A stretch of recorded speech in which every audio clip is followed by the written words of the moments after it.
la tristesse arrive, je sais tu es là, toujours près de moi. Bon matin, bienvenue à votre émission La Victoire de l'amour. J'espère que vous allez bien ce beau lundi du mois de janvier. Aujourd'hui, pour les prochaines semaines, j'ai le goût de partager avec vous l'histoire extraordinaire de Bernadette de Lourdes, cette petite fille de 14 ans, parce que vous savez qu'on aura ce pèlerinage qui s'en vient en septembre 2020. Et je me suis aperçu qu'il y a beaucoup de gens qui connaissent Lourdes, évidemment, même s'ils ne sont jamais allés, mais ne connaissent pas toujours bien l'histoire de Bernadette de Lourdes, cette petite fille. Elle vient d'une famille très... Bon, au début de son enfance, ses parents étaient assez à l'aise financièrement, mais après quelques années, il s'est mis à avoir des problèmes financiers dans la famille. Ils sont devenus très, très pauvres et ils sont déménagés dans ce qu'on appelle, je l'ai visité d'ailleurs à Lourdes, le cachot. Alors, c'est une seule pièce où les enfants sont avec leurs parents. Ils vivent d'une pauvreté épouvantable et il faut se remettre dans le contexte à l'époque parce que Bernadette est née en 1844, le 7 janvier, oui, exactement, 7 janvier 1844, et la petite, elle ne savait ni lire, ni écrire, imaginez. Alors, c'est assez spécial de voir que la Vierge a choisi cette petite fille que personne ne respectait vraiment pour lui apparaître. Et en plus de ça, la petite Bernadette avait une santé très, très fragile. Elle était presque tout le temps malade. Et ce qui est spécial avec Bernadette, c'est que comme je vous disais tantôt, elle ne savait ni lire ni écrire, elle ne parlait que le patois. Et je vais vous parler dans les prochaines semaines des apparitions, mais ce qui est spécial, c'est que la Vierge, lorsqu'elle lui est apparue, elle lui a parlé dans sa langue à elle. Et la première chose que Bernadette a dit, une des premières choses, elle me regardait comme une personne. Et au début, je ne comprenais pas trop pourquoi. Et j'ai fait mes recherches, j'ai lu, c'est que personne ne respectait vraiment la petite Bernadette, étant donné qu'elle ne savait pas lire ni écrire. On la traitait un peu comme rien, finalement. Et la Vierge, lorsqu'elle lui est apparue la première fois, c'est ce qu'elle a dit, la petite Bernadette, elle m'a regardé comme une personne. Et ça, c'est tellement beau. Et une autre phrase de Bernadette qui est très, très belle, qui, moi, me touche beaucoup, c'est lorsqu'elle dit « Je ne suis pas chargé de vous le faire croire. Je suis chargé de vous le dire. » Et ça, c'est tellement beau. C'est un peu aussi ce qu'on voudrait vous dire à la Victoire de l'amour, à ceux qui écoutent peut-être et qui ne sont pas croyants. J'aimerais vous dire, comme la petite Bernadette, je ne suis pas chargé de vous le faire croire. Je suis chargé de vous le dire. Et ça, c'est tellement, mais tellement beau. Et dans les prochaines semaines, et ceux qui auront le privilège de venir dans ce pèlerinage qui aura lieu en septembre 2020, nous allons visiter tous ces endroits où Bernadette a vécu. Vous allez voir à quel point elle vivait dans une très, très grande pauvreté. Et moi, j'ai eu la chance, pas la chance, j'aime pas le mot chance, le privilège, il y a plusieurs années, on m'avait donné la permission d'enregistrer dans des pièces où Bernadette a vécu. Et ça m'avait vraiment, vraiment touché. Je m'étais mis à genoux à côté de son lit. On voyait vraiment un des endroits où elle avait vécu. Et c'est très, très, très touchant. Et vous savez, ce qui me touche à Lourdes, c'est que le pauvre, le malade, le plus démuni passe en premier. C'est tout le contraire de notre société. Si vous avez la chance un jour d'aller à Lourdes, que ce soit avec nous ou avec d'autres personnes, peu importe, vous allez remarquer immédiatement que c'est tout le contraire de la société moderne. Dans notre société, on respecte ceux qui réussissent, ceux qui ont de l'argent, du succès, qui sont beaux, qui sont belles, bon, peu importe, en santé. Là-bas, ceux qui sont les premiers, et c'est ce que la Vierge a toujours demandé, ce sont les pauvres, les malades, les handicapés, ceux qu'on respecte moins, malheureusement. Là-bas, ils sont numéro 1. Et ce qui est beau, c'est de voir des gens, des jeunes et des moins jeunes qui aident les malades, qui les poussent sur leur lit, qui les poussent sur les chaises roulantes pour les amener à la grotte. C'est de toute beauté, moi je vous le dis. Et la semaine prochaine, on continue à parler de Sainte Bernadette de Lourdes. Notre Père qui es aux cieux, que ton nom soit sanctifié, que ton règne vienne, que ta volonté soit faite sur la terre comme au ciel. Donne-nous aujourd'hui notre pain de ce jour. Pardonne-nous nos offenses, comme nous pardonnons à ceux qui nous ont offensés. Ne nous laisse pas entrer en tentation, mais délivre-nous du mal, car c'est à toi qu'appartient le règne, la puissance et la gloire, pour les siècles des siècles. Amen. Dans le cadre des festivités du 25e anniversaire de la Victoire de l'amour, nous vous invitons à un pèlerinage inoubliable en France, en compagnie du père Michel-Marie Brigitte Bédard, Miguel Padilla et la participation occasionnelle de Sylvain Charon. Nous visiterons Lourdes, Saint-Malo, Mont-Saint-Michel, Lisieux et Paris. Nous assisterons au spectacle musical Bernadette de Lourdes qui attire des foules du monde entier. Célébration eucharistique avec le père Michel-Marie, du 25 septembre au 6 octobre 2020. Information 1-877-277-4412.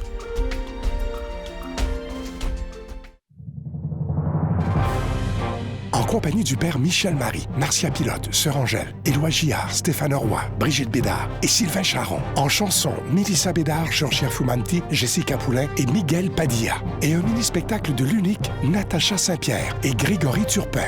Les 6 et 7 juin 2020 à 13h et 19h à la salle Maurice-Aubry de Sherbrooke. À réserver rapidement au 514-523-4433 ou sans frais au 1-888-811-9291. Je suis tellement content de vous parler de ce cadeau du mois de janvier 2020. Il s'agit d'un livre que j'ai écrit qui s'intitule « Demandez et vous recevrez. Ayez l'audace de croire en l'impossible ». Imaginez, c'est l'édition de 2020 parce qu'il a paru avant. Déjà, plus de 30 000 personnes se sont procurées. Et je vous en parle depuis quelques semaines, mais il y a même une dame, je crois qu'elle est rendue à plus de 100 copies parce que ce livre a changé sa vie et elle en donne autour d'elle pour que, justement, la vie de ses amis puisse changer. Et moi, je vous le dis, si vous mettez en pratique ce qui est écrit dans ce livre-là, vous ne prierez plus jamais de la même façon et vous allez même être surpris de la façon que vous allez prier et de voir vos prières être exaucées. Parce qu'il y a dans la Bible, dans le Nouveau Testament, Jésus nous donne des secrets, mais malheureusement, on ne les met pas en pratique. Je vous rappelle que c'est avec un don de 25 $ et si vous en voulez deux, avec un don de 40 $, je vous donne l'adresse, la Victoire de l'amour, case postale 120, succursale Boucherville à Boucherville, le J4B 5E6, je vous la redonne, la Victoire de l'amour, case postale 120, succursale Boucherville à Boucherville, le J4B 5E6. Également par téléphone, par carte de crédit, du lundi au vendredi de 8h30 à 16h30 dans le 514-523-4433, 523-4433 ou sans frais le 1-888-811-9291, 1-888-811-9291 et aussi sur notre site Internet. Vous savez que c'est un moyen très rapide, sécure et efficace de faire votre don, le www.lavictoiredelamour.org. Alors, je vous redonne le titre du livre, « Demandez et vous recevrez.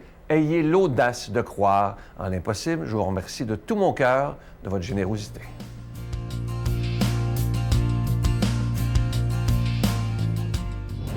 Qui n'a jamais rêvé de recevoir une lettre du Christ?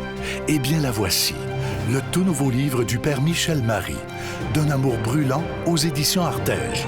Enfin disponible au Québec dans toutes les bonnes librairies. Aujourd'hui, la parole de Dieu est proclamée par quelqu'un qu'on apprécie beaucoup pour sa joie de vivre, notre amie Geneviève.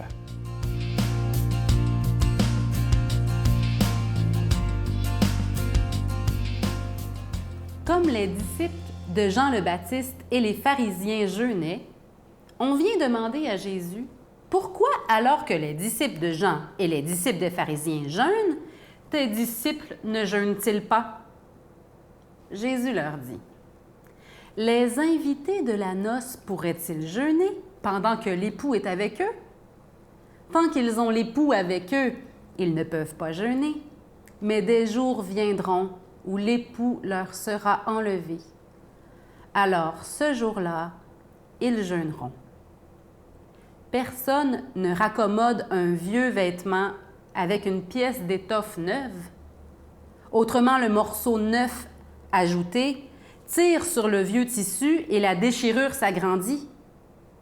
Ou encore, personne ne met du vin nouveau dans les vieilles outres, car alors le vin fera éclater les outres, et l'on perd à la fois le vin et les outres. À vin nouveau, outre neuve. Nous sommes le 20 janvier.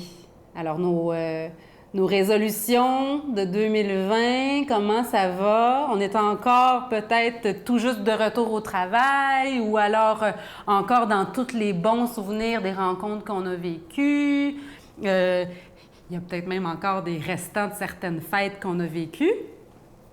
Comment on fait pour tenir nos résolutions? Et là. Moi, je me rends compte que les résolutions que j'ai prises, c'est obligé qu'il y ait de la nouveauté. Et ce texte-là m'encourage énormément. C'est sûr qu'on a tous des plis, hein, de pris. C'est difficile de défaire nos vieux plis, c'est normal. Puis Jésus vient nous dire, n'essaye pas de faire du neuf avec du vieux. Entre dans de la nouveauté complètement. Pourquoi pas? Pourquoi pas? Si je me rends compte que d'année en année, je prends les mêmes résolutions puis que je ne réussis pas d'année en année, peut-être qu'il faut que je change mon fusil d'épaule, que je change d'orientation, que je regarde vers un nouvel horizon. Pourquoi pas? Pourquoi pas? Laissez Jésus nous pointer la nouveauté que lui veut dans nos vies, que lui souhaite. Les outres, là, c'était des espèces de poches en cuir, des gourdes en cuir, dans lesquelles on laissait fermenter le vin. Mais une fois que le cuir avait atteint, hein, par la fermentation du vin, sa pleine capacité, on ne pouvait pas recommencer la démarche de mettre du nouveau vin dedans. Ça faisait éclater. Il n'y a plus de capacité de dilatation du cuir. Ça éclatait, puis on perdait tout. Il faut recommencer avec du neuf, si on veut le vin de la joie. Et le vin, c'est important dans notre foi. Le vin de la joie. Comment être un bon chrétien, comment être une bonne personne sans joie? Je ne suis pas sûre que c'est possible. Si je manque de joie, qu'est-ce que je fais? Et si mes défis, mes résolutions me ternissent ma joie, c'est peut-être parce que je n'ai pas pris les bonnes, puis il s'agit juste d'en prendre d'autres. Moi, j'ai décidé, en tout cas, de laisser le Seigneur être ma joie. Comme un bon vin, de l'amitié qu'on partage avec des gens qui nous entourent et puis qui nous fait un peu entrer dans le rire. Hein?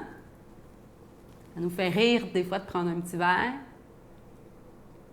Ce vin nouveau de la joie, Jésus veut nous le donner. Pas pour rien qu'il cite en exemple, puis c'est pas pour rien qu'à la messe, dans l'Eucharistie, il a pris l'image du vin pour se donner à nous, comme son sang qui coule pour nous guérir et nous entraîner dans une nouveauté. Lui, après sa mort, le Seigneur a pris le chemin de la nouveauté de cette vie qui n'aura pas de fin, hein, passer de la mort à la vie. Bien, nous aussi, on est appelés. Est-ce qu'on y croit encore que c'est possible pour nous de vivre des véritables changements, une véritable nouveauté? Moi, j'y crois. Mais il faut se lancer des défis à notre mesure, des petits défis qui, au bout de la ligne, vont faire une différence. Des fois, on ne le voit pas tout de suite. Et moi, de mon propre chef, souvent, je me lance des trop gros défis. Je vous en parle souvent. Les petits défis, c'est quoi que le Seigneur veut? C'est dans la prière, encore une fois, qu'il va nous le montrer. Une petite seconde, les yeux fermés. Une petite respiration en Dieu. Le laisser nous habiter. C'est simple. Et quand on voit les fruits, bien, ça se renouvelle. Quel changement le Seigneur veut lui-même apporter pour nous rendre plus beaux? Quel vin nouveau il veut faire advenir dans nos vies? Demandons-lui et qu'il nous bénisse abondamment. Au nom du Père, du Fils et du Saint-Esprit. Amen. Je vous salue Marie, pleine de grâce. Le Seigneur est avec vous.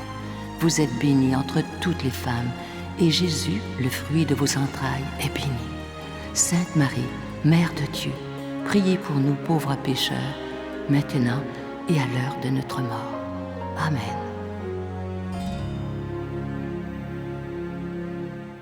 Il me reste que le temps de vous souhaiter une excellente journée. Je veux répéter cette si belle phrase de Sainte Bernadette de Lourdes qui disait ceci: « Je ne suis pas chargé de vous le faire croire, je suis chargé de vous le dire. » Je vous souhaite une belle journée et moi, j'ai déjà hâte de vous retrouver demain matin pour qu'on puisse ensemble commencer notre journée par la priorité des priorités qui est la parole de Dieu. À demain. Bye. Effectivement, pendant beaucoup de siècles, on a plus centré sur le péché au lieu de centrer sur la grâce. Car ce n'est pas le mal qui est originel, mais c'est le bien qui est originel.